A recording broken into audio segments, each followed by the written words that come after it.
interesting. We were making the first film, and as much as you're really busy thinking about that, you can't help but notice the things that you're not getting to do with Wonder Woman. So the first movie was very much bringing Wonder Woman to life. And so I started to try to make a list of the things that I wanted to get to experience with Wonder Woman that I hadn't gotten to on that film, like Wonder Woman at full power and the Wonder Woman that was evocative of my youth, that had that feeling of pop and strength and power.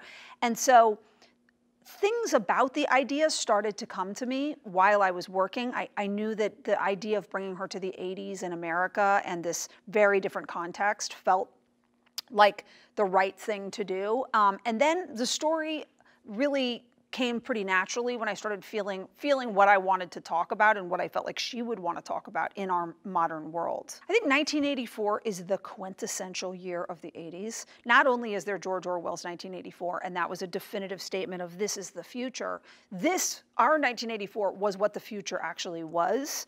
And that's so interesting to me. And it just, as a year, it was kind of the height of everything before things started to go down again and have bigger problems by the end of the 80s. So it was the perfect year. Why? There for Diana being Wonder Woman, because the Wonder Woman that I fell in love with came in the form of Linda Carter in the show.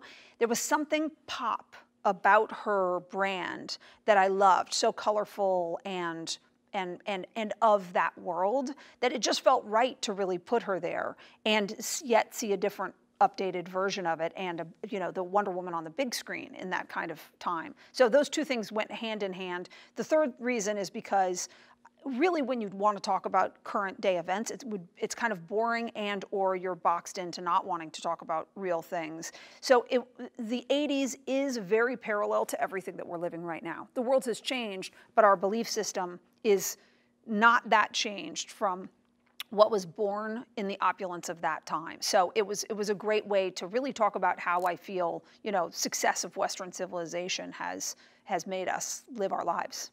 At the end of the day, there's no two ways about it. Gal is my greatest creative partner on these films. We couldn't do it without the other. And so I have amazing creative people all around me, but at the end of the day, she has to walk out there and be Wonder Woman. And she also happens to be incredibly smart, incredibly capable of understanding the big picture, super talented, and therefore nothing but an asset to be involved in the conversation beginning to end. So it just was natural. I was talking to her about all of these things the first time. It became natural to include her in a legitimate way in the conversation and making her a part of the team of the filmmaking. I think one of my favorite things in my career is seeing things in actors and knowing what you can see that they might be capable of, but even if they haven't gotten to do it yet, and then going on a ride to try to do it. Kristen is so talented. I think she's a genius, and she is such a good actress. When you really look at all of her comedy, it's so character-based that I was always very intrigued with how strong she was as an actress. And so I was super excited to put, this role was going to require two extremes, which was going to take somebody pretty extraordinary.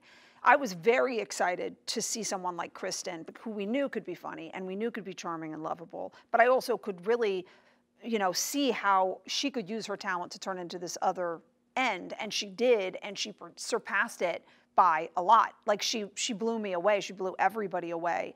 I can't wait for people to see her performance because that really is something. I think she's incredible in this film. My ambition from the start was for Wonder Woman to be an international hero of great spectacle and visuals. And so it's something that, there are some other movies that get to do this, but superhero movies don't get to do it very often, where they're like all over the world and you're seeing all of these incredible stunts for real.